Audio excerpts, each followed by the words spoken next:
Hello and welcome. My name is Carol Carter, and I am the founder and CEO of GlobalMindED. We are dedicated to creating a capable and diverse talent pipeline to get more women, people of color, diverse leaders of all backgrounds into the education, economic mobility, and leadership pipeline. And we're really honored today to have Lisa Neal-Graves lead us in the session with her panelists. And the session today, we're doing a number of different sessions to honor Black History Month, but this event today is on Black education leaders normalizing BIPOC in the technology world, which we know is largely homogenous, whether it's in education or in technology companies. And we're really delighted that you could join us for this. We will be recording this session and we will post it to our YouTube channel. And also if you get our newsletter tomorrow, the link will be in the newsletter and you can share that out with people in your community.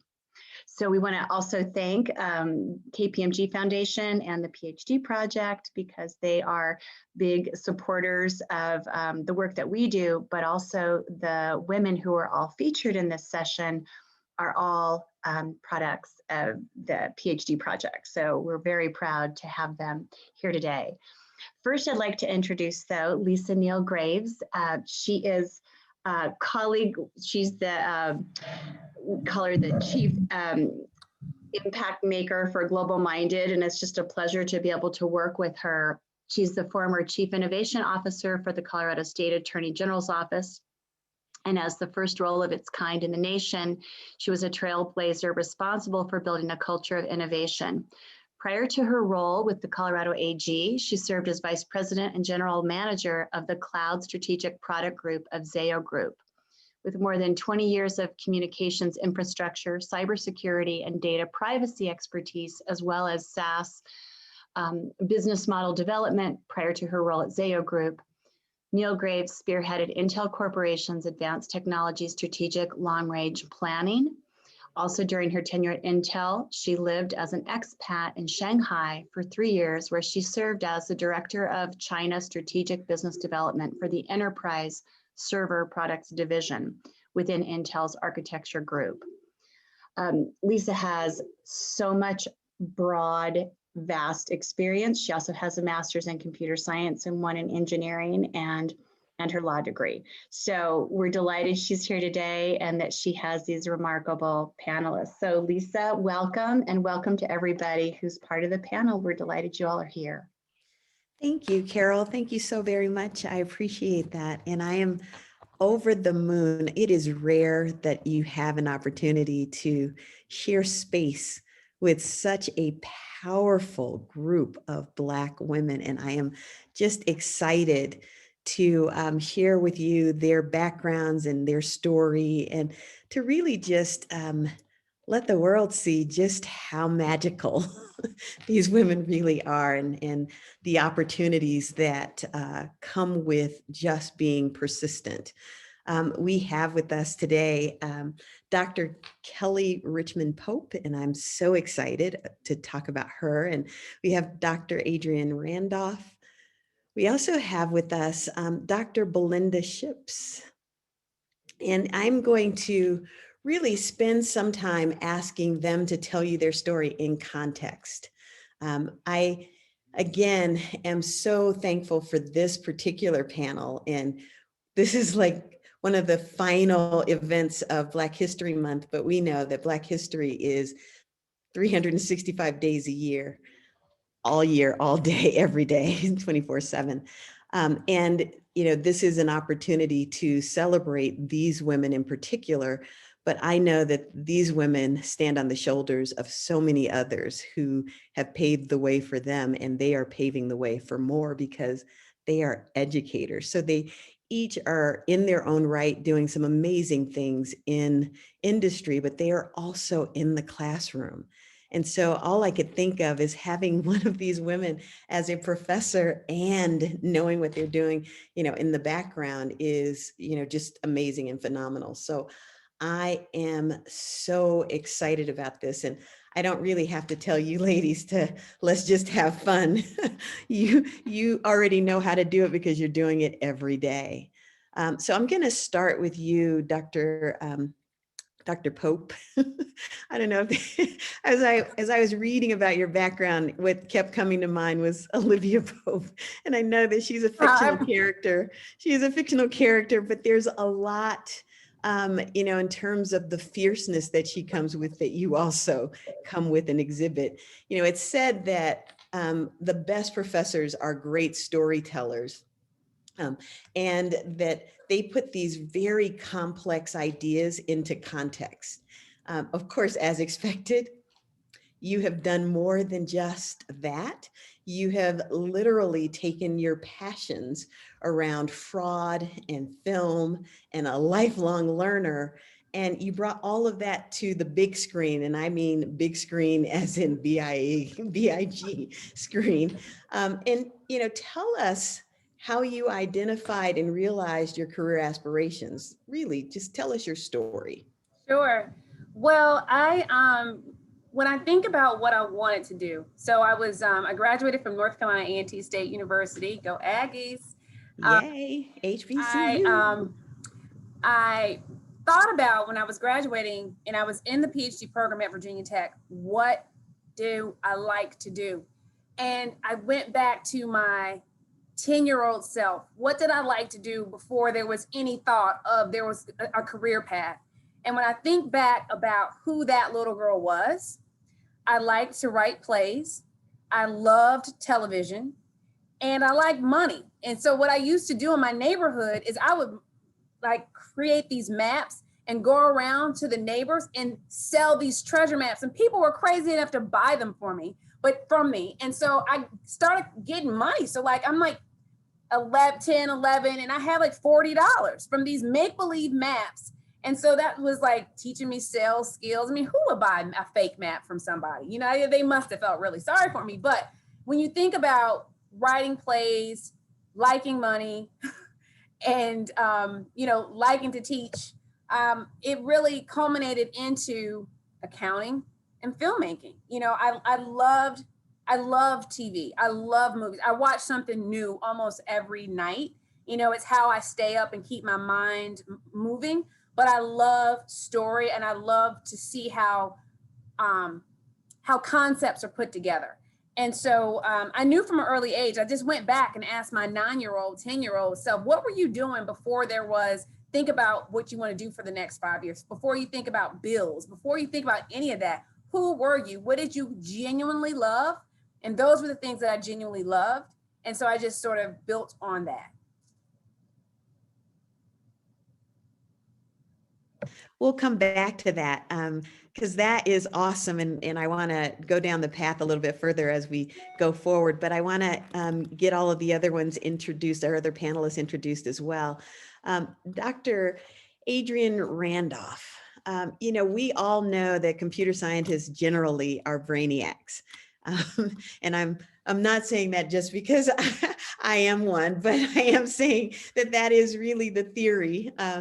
But you have literally taken and demonstrated at a whole nother level what it means to be a brainiac, in that you are the executive director of the BrainLab at your university.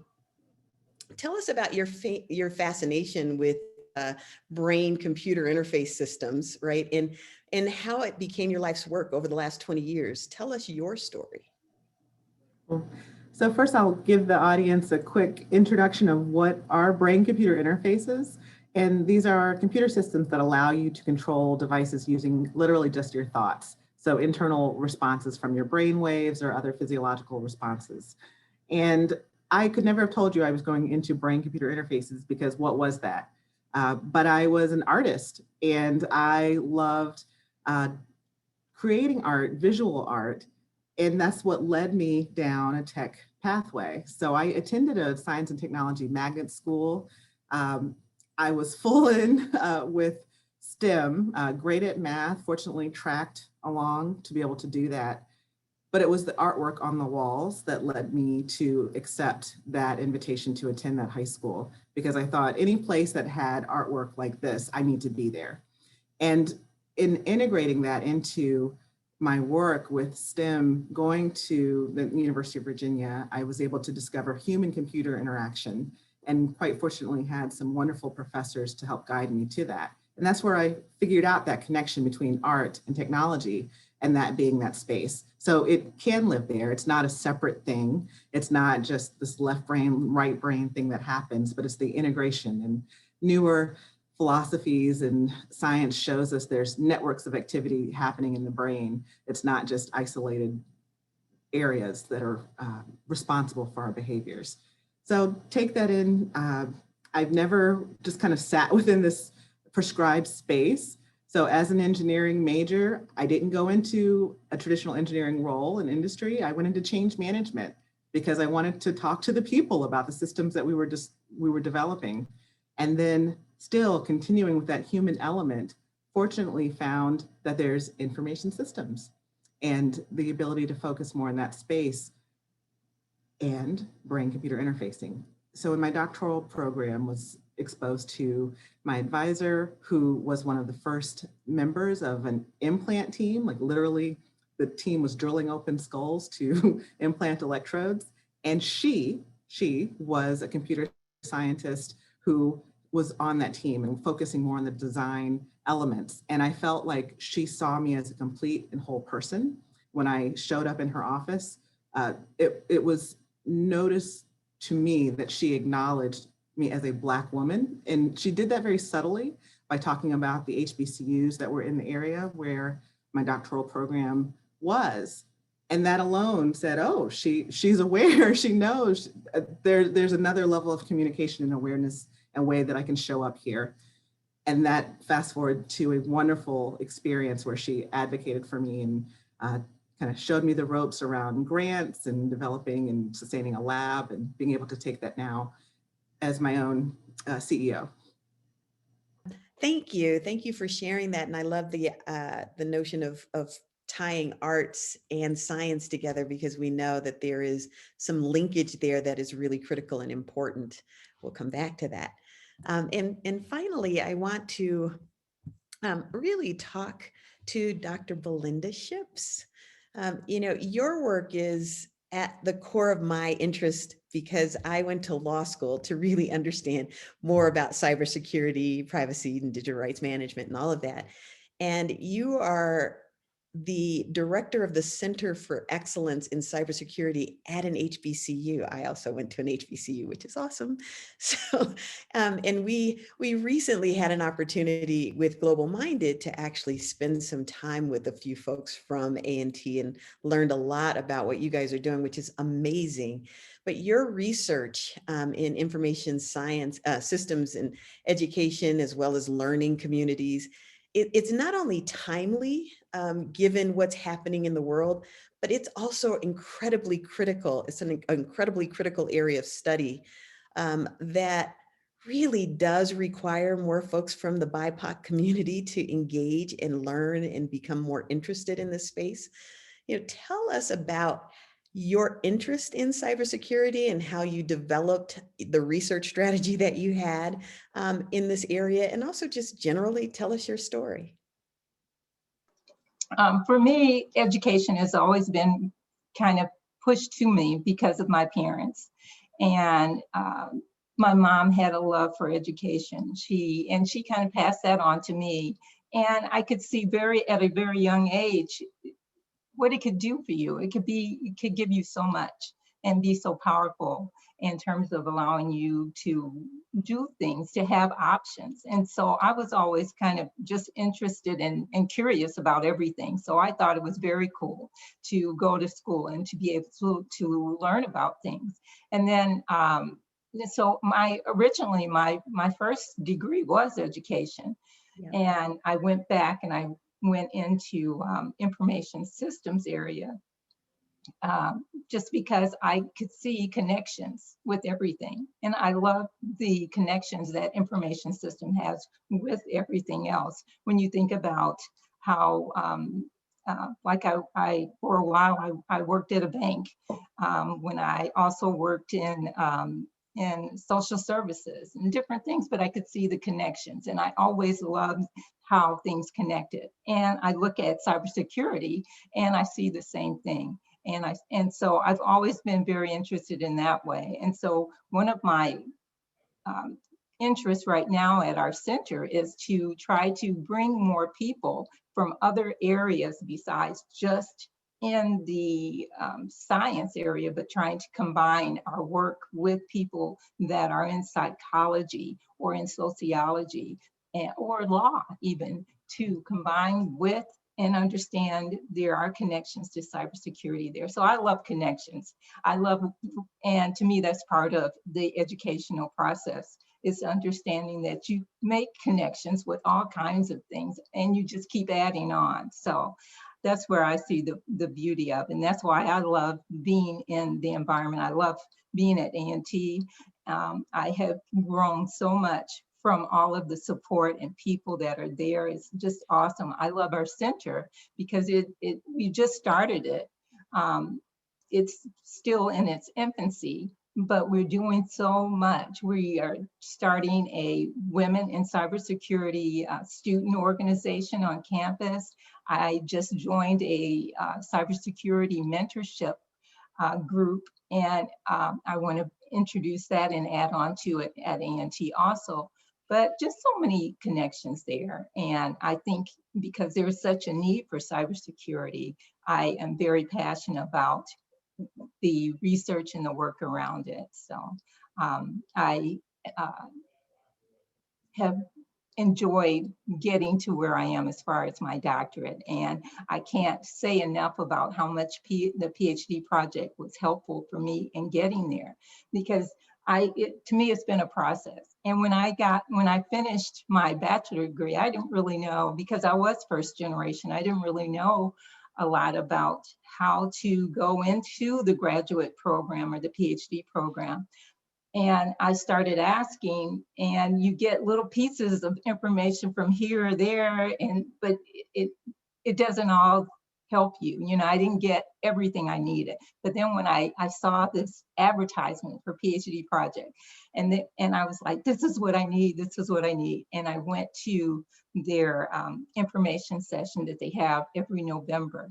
And I mean, it was awesome. I got so much information about the process, how to do it, and just so much information that it helped me greatly. And even now, and that's part of why I love the learning environment, is because even now with the PhD project, I got a lot of help as I went through the PhD program, as far as information about how to publish, where to publish, and how to get it even into academia with a job when you're finished. But even now as a grad, working at the university, I still am part of that family, and so still getting information. So to me, I just like the camaraderie of the environment, and I continue to grow. That's my thing, is that I love the environment, because you do continue to get to grow, and that's part of your job, is to keep being curious and learning new things. So You're so right, and so spot on. And it's intriguing to hear how each of you so far have really talked about your youth and your childhood that sort of drove you on this journey that you're on. I won't even call it a path, because you probably didn't know it was a path at the time, but it's certainly a journey. And we have another panelist, and I think she's connected, Dr. Antoinette Smith. Welcome, Dr. Smith. And I would really love to really just talk so much about your path. You joined your fellow PhD partner, Dr. Pope, with your passion for researching forensic accounting. You were also the new president-elect of the Federal School Accountancy, and developed a program to create a path for high school students that are seeking careers in accounting. That in and of itself is sort of getting out in front of what students might not even currently think about in terms of actual careers. But given all of this, you're a business owner, you're killing the game because you're practicing what you preach in the classroom. Tell us about how you demonstrate to your students all that you practice and teach them, and also just tell us generally your story. I think you're here. Can you hear me? Dr. Smith? Uh-oh. We'll come back. We'll actually come back, Dr. Smith. I'm not 100% sure if we've got you connected in correctly, but we'll come back to you. Each of you are not only, sort of instructors generally, but as educators, you see all sorts of students with an opportunity to encourage their development and growth in ways that many of us who are in industry don't necessarily have. How do you help students identify their passion and build, rather than thinking about it in career paths, because we all don't really all understand what that path means, but how do you help them develop what their journey becomes? Right? Because the journey is just taking one foot and putting the, one foot in front of the other and just keep walking. Talk to me about what that process is for you, and how do you make sure that those star students that don't yet know that they're stars have an opportunity to shine? And we can start with you, Kelly. Sure. I I have a difficult conversation a lot of times with my students, because I ask them, if you're an accounting major, what grade did you earn in your introductory accounting class? And if you earned a C, we should talk. Because if you earned a C when it's easy, when it gets harder and you have to study for the CPA exam, it's gonna be tough. So I try to help students really identify if this is what they want to do, if they're really ready to put forth the time. Because I think in the business school, all majors don't require the same type of commitment. And accounting, I think, requires a different level of commitment, a different amount of studying. You have the CPA exam at the end, and so you're trying to reach that goal. And so I really spent a lot of time early with my sophomores about the true commitment that they actually have. Because if you want to have a good time, do mostly extracurricular activities, then you might not have the time to put forth to be ready to sit for the CPA exam, to be a licensed professional in this profession. So I try to have a lot of those conversations early. And it's probably not what you want to hear, but one of the things that I take very seriously is at DePaul, we have a huge population of first generation college students that are taking out loans. And the last thing that you want to do is come out of college with a huge amount of debt and no job opportunities because you have a 2.1 GPA. So I try to help students not have that situation. The goal is to put the time in so you have an internship, so you have a job, so you can create some type of wealth, not only for yourself, but for your family. So I try to have those difficult conversations at a very early age to help them identify what they shouldn't be doing and really what they should be doing. Very nice. I think that those are really hard conversations that we don't generally have, period. And if they are first generation students, meaning they've never, their parents haven't gone to college, they don't have context. So that's awesome. Grateful that you're doing that. Adriane, one of the things that we don't necessarily think about, like, brain computer interfaces is not just a normal term that folks think about. And it's certainly not it's not a vocation that anybody sort of dreams about. Talk to me about how you identify students that really do fit in that space and can lend their current capacity to developing the necessary skill and competency to be able to contribute there. I actually don't limit students coming to work in the BrainLab in terms of major or what is your skill set coming in. It's about initiative. Part of it is finding me on campus, because I am located now on an annex portion of campus. So it's kind of a first task is, can you even locate the BrainLab and physically find me? but it's an interdisciplinary based body of research. So I have had everyone from information systems, computer science, engineering, to English majors and accountants that have worked in the BrainLab. Do they have initiative? Are they able to think broader than just what's presented to them? Because there's no box for this work and we can apply it in all different areas. So can you find me? Then I'm going to give you a cheesecake task. I'm going to harken back to, if anybody remembers Diddy and Making the Band, he made his initiates walk and get cheesecake. Why? He didn't really need the cheesecake. Can you follow the directions? Can you be part of the team and be part of the greater plan? Mm-hmm. And so I'm going to give you a task that's not critical to the mission of the BrainLab. Can you do it? Can you think through the task? Can you ask the questions that are needed to figure this out? And hopefully then at the end, we'll get something published out of it, because I do think there's opportunity, and that's something that students don't appreciate coming into it, that we can disseminate this work. You've got an idea, here are the tools to make it happen, and now I want you to get the credit. So here's a venue, we can put you out to be able to share your thoughts and ideas. Here's how we go about preparing for that.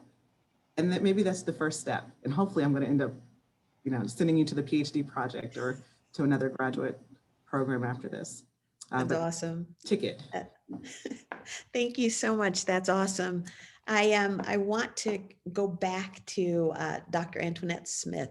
Thank you for joining, and appreciate you powering through to work through the technical issues to get connected. Thank you. I appreciate that. You have an interesting background and a combination of, I'm going to call them vocations, for the lack of a better term, that you are currently working on and through and delivering against. And one of those I'm just intrigued by and would love to make sure that you have an opportunity to really just sort of tell your story.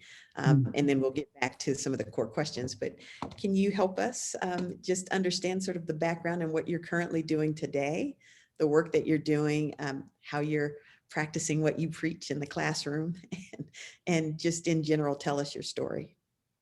I practice perseverance. It's just what I am. I am self-motivated.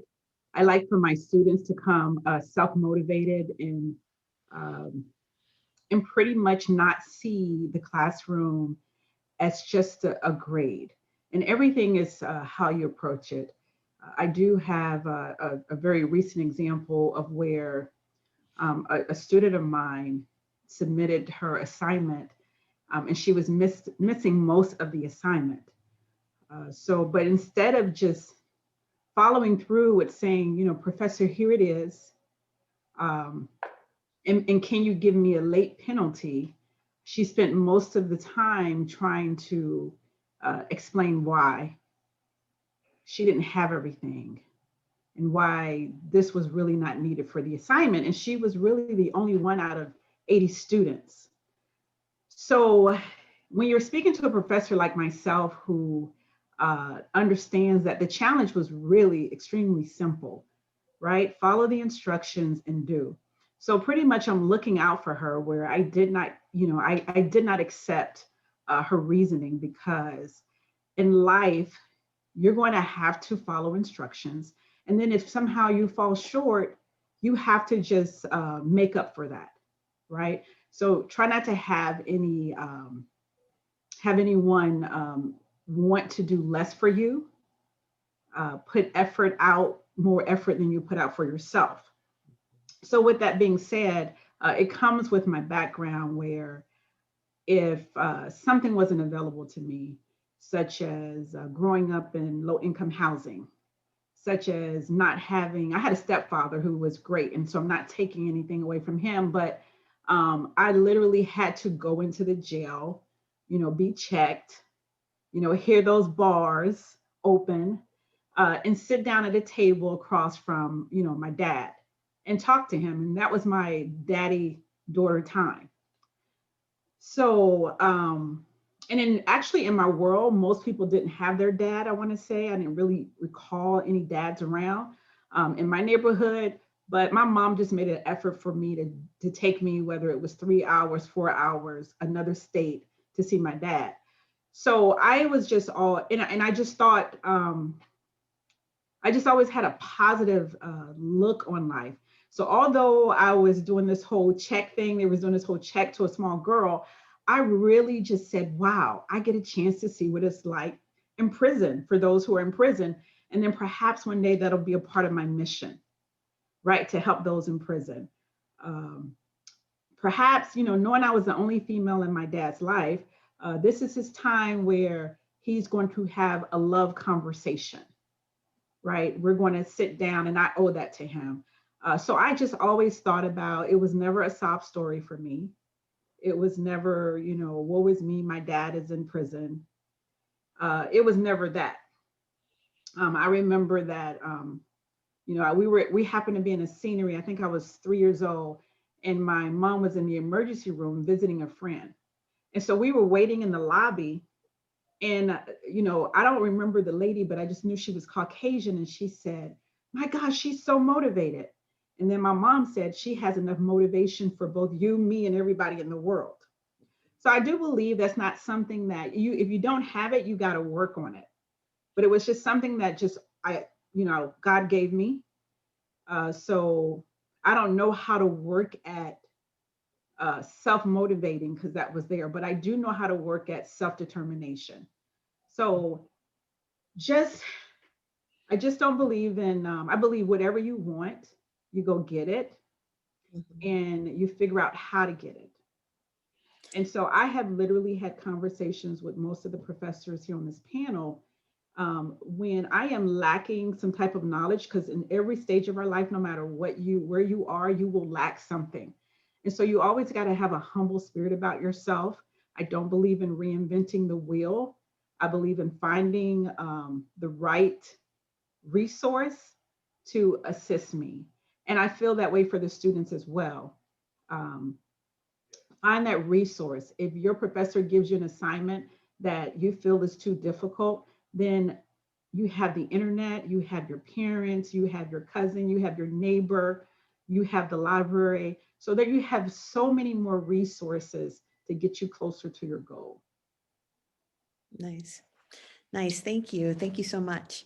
I am, you know, yesterday I had an opportunity to hear my little cousin give her defense of a thesis, and she's in high school. So she's a senior high school student. And part of her discussion was about othering, right? So she had written a paper about othering. And one of the things that I realize a lot in corporate is this notion of feeling like you are the other. And I know that you guys are actually in the classroom, and so you are in front of the classroom. So you are the professor, you are the center of attention in the classroom.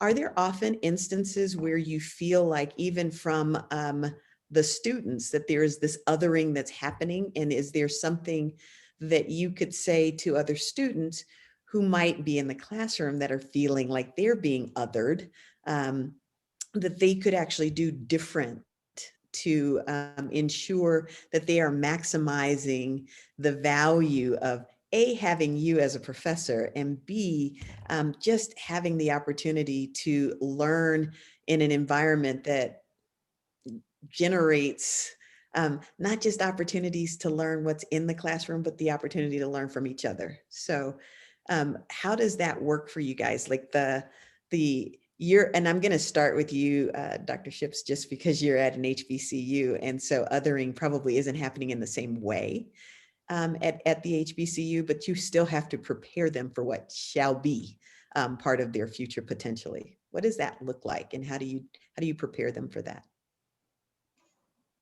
Well, for one, I love being at an HBCU.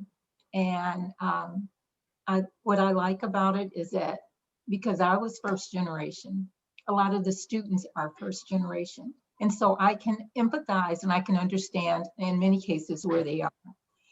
And I can help them in terms of talking to them in a way that they know. First of all, I think like I went to a Michigan State University Me too. where I was basically an other. And you had to really be strong because you were very much just a number. And if you didn't take care of your business and do what you need to do, you may not make it. And then there were a lot of people who were like, you know, you didn't get a lot of help. You were on your own a lot.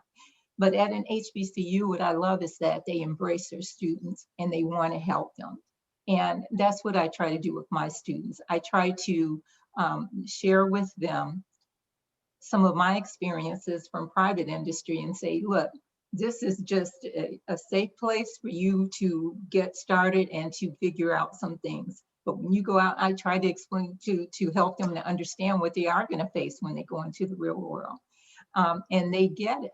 And when they come into my classroom, I try to help them to celebrate their uniqueness, but also to use that to make connections with whatever we are studying to help them to understand that they can use this.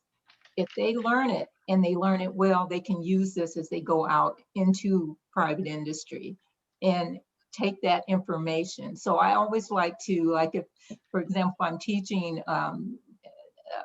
some type of a technology skill or something, I will ask them to make a connection with their life and to practice it. Find something you can use this for, even when you're not in this class, so that when you get out, it won't just be that you lose it from this class, but when you go out and you say, I have this knowledge, you really have it. You can hit the ground running for a company. I said, that's going to make you stand out. So I talk to them like that and tell them certain things that they may experience as they go forward. So for me, it's good because I feel like I can connect and I can talk to them. I tap them on the shoulder when they aren't doing what they should do. Nobody tapped me on the shoulder at MSU.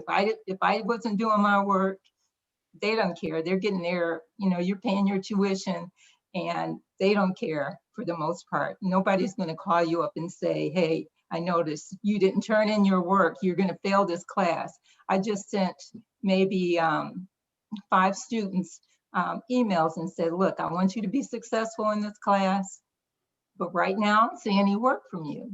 So either you want to or not. And the thing about it is that once they know people care about them, they step up, because all of those students responded to me and they said, thank you, Dr. Shipps, I am on it. They said, I you know, and one of them said she had COVID, the virus. And she said, I couldn't get up and I know I'm behind, but I want you to know I'm going to step it up. And I appreciate you stepping and contacting me. So for me, that's what I like, is that people will take a special interest and they will rally around you. And if you are successful and you do a good job, they will promote you and raise you up and help you to get to a better place. And that's what I like, is them seeing other people helping other people who look like them also to get somewhere. So Thank you. But can I please respond to the same question that Dr. Shipps before we shift? Oh, sure, please. I think it's important, and because I go to a primarily Hispanic, I teach at a primarily Hispanic university. And as I'm saying this, I'm thinking about a thank you letter that I recently got from a Hispanic student, and I get mainly Hispanic appreciation letters.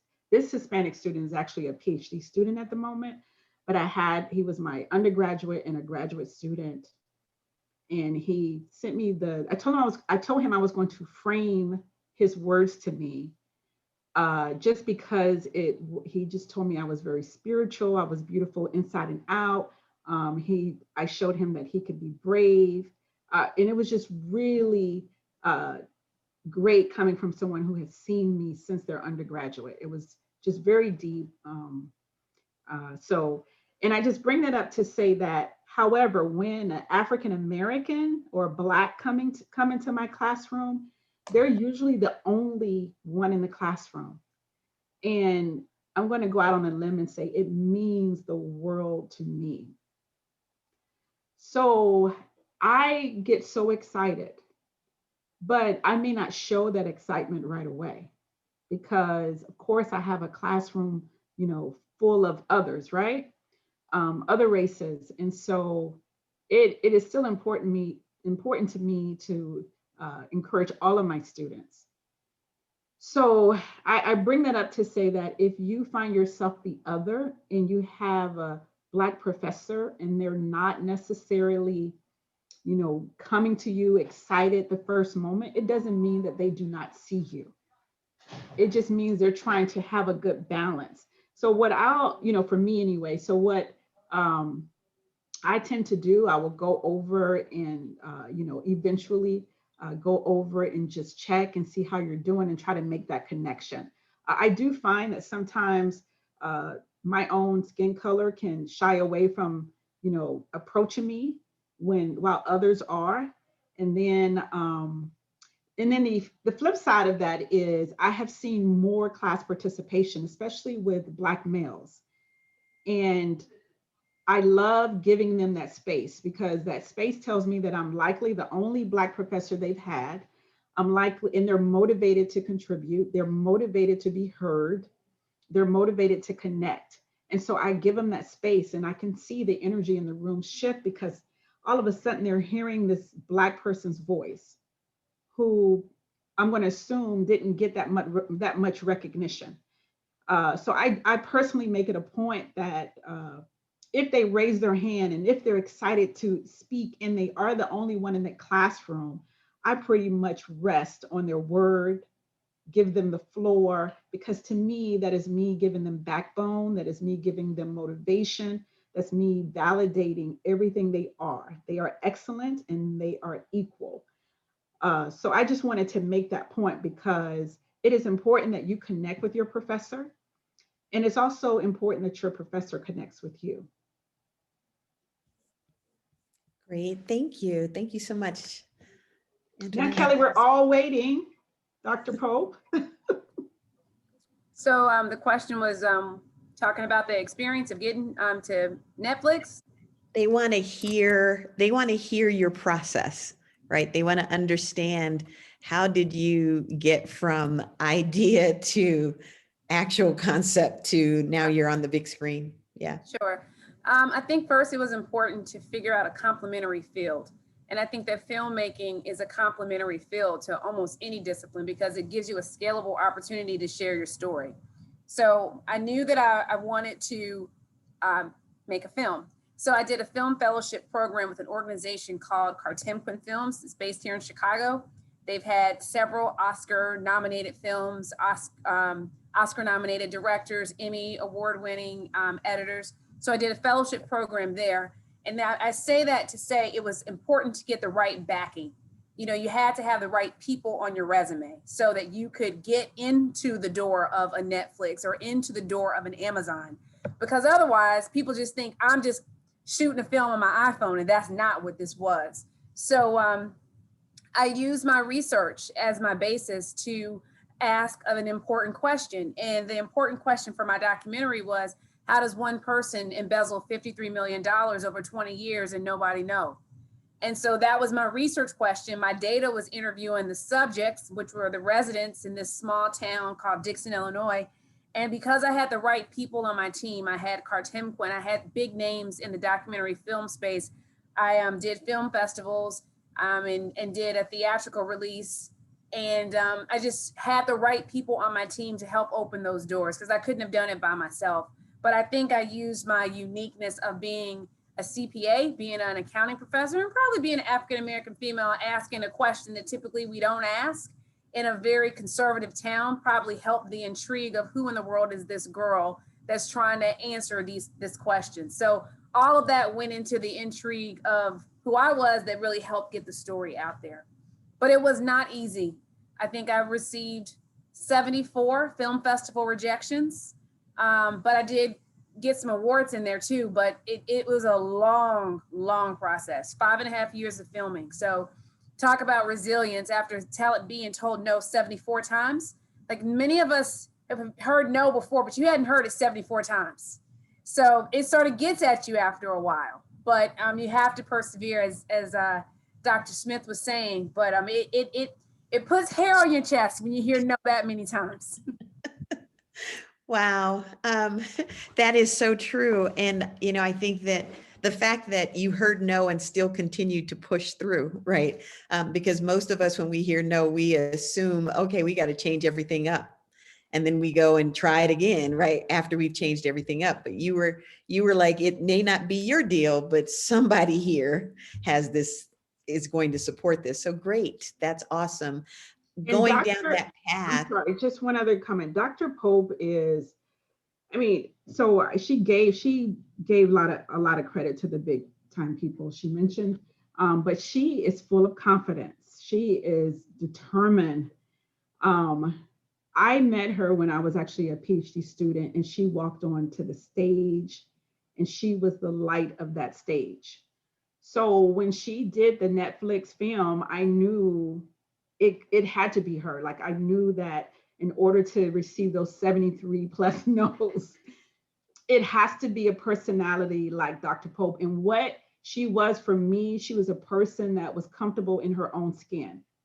I don't know when it started, but very, very early on. So I think that is so important, because it doesn't have to be the Netflix goal, but you have to be comfortable with knowing who you are, knowing your value, being a people's person, and having confidence and never giving up.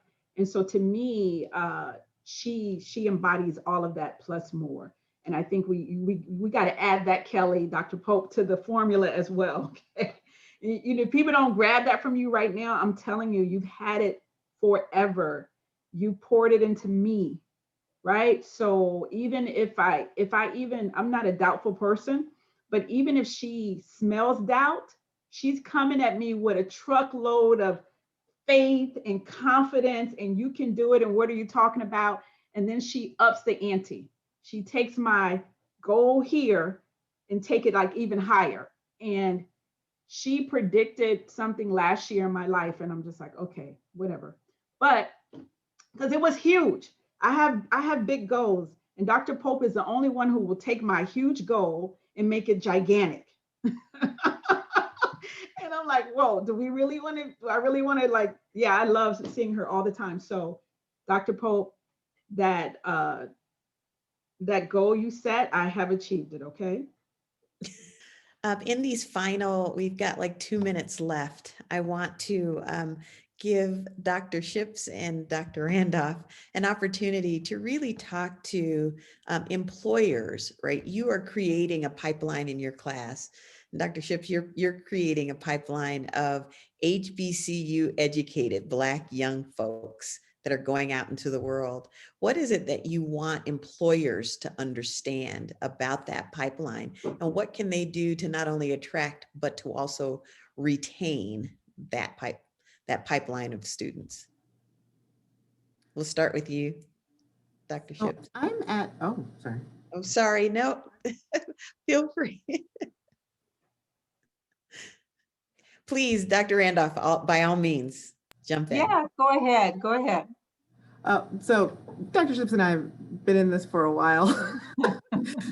They've got to be demonstrating that they are behind what they're saying. So we're seeing a lot of focus, especially within tech and IT right now, a lot of opportunity, whether it's at HBCUs or hiring more people of color, but not just hiring, but will they stay there? Will they be supported and be successful? And so my recommendations are, one, think about, it's termed cluster hires, but I'd say a buddy system. I advocate buddy system everywhere you go.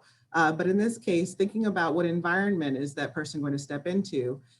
If you are trying to diversify your workplace, then think about not just the one hire, but the multiple hires, because that's part of the atmosphere that they will be bringing with them. And then when they're there, are you demonstrating that you do believe in their success? And you demonstrate that by who do they see? This is the same story that we've been talking about here about representation. And we almost start to feel like it's a cliche because we say it so much, but that should not water down its importance. Agreed, Dr. Shipps. I agree totally with Dr. Randolph was saying. I feel like there's got to be some support there. There's got to be an environment where they don't feel like that they're going in and they're like a lone wolf and no one is helping them. and they feel like they are guilty until proven innocent because of the surroundings. Because you can go into an environment and you feel like other people don't want you to be there, and everyone is questioning your work, and it doesn't feel supportive, and you don't have anyone to turn to, or even someone that can be a mentor to you, that can speak for you when someone might put out things that are incorrect about you. And that will happen, especially when people start getting competitive and all of that. So you do need, I think, like Dr. Randolph was saying, a buddy system, or just understand some of the things that will make it difficult for that person to come in and address those beforehand. Great.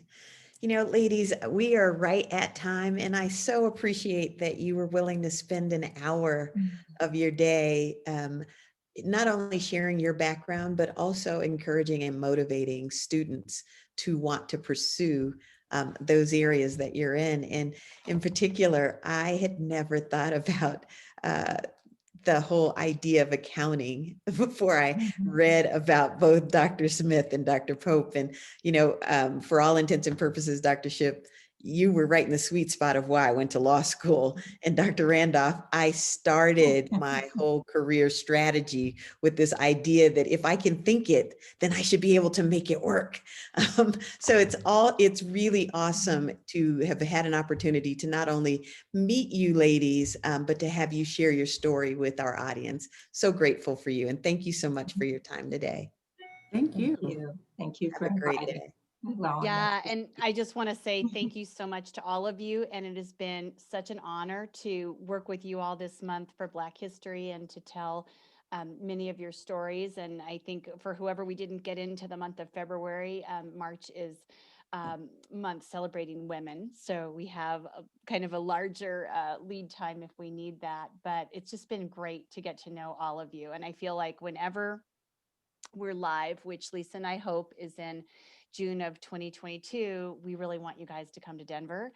And, you know, Bernie can tell you that's where he met us a few years ago. And we have a really inclusive group of amazing people, and students are there, and there's no hierarchy. And all those students get to see people like you, and they see themselves in the future and the kinds of things that each of you are doing. So just want to thank you all so much, and let us know how else our community can foster what you all are doing. And we want to support that in any way we can. And we also want to work with each of your students. We'll have at least, actually, because we're virtual this summer, we can have more than 100 students as part of our student leadership program.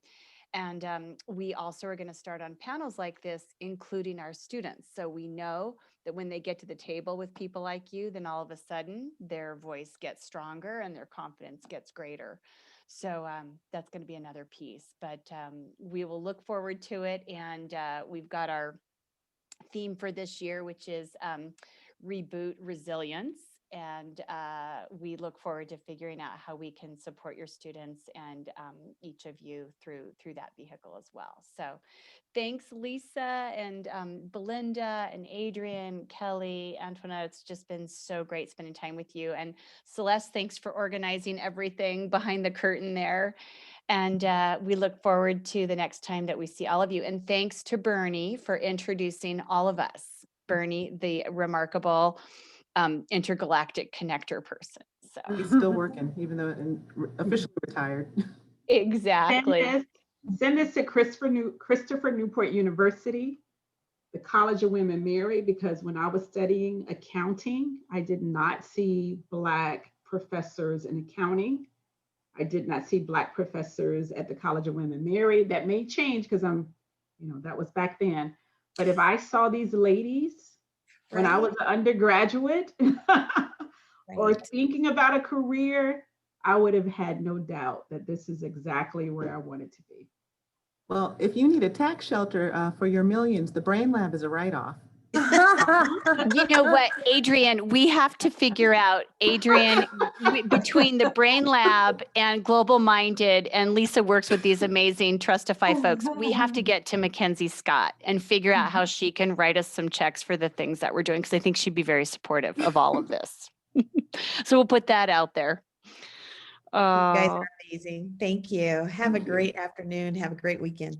Thanks, you. everybody. Great to see you. And thanks for all our attendees. We'll post this tomorrow.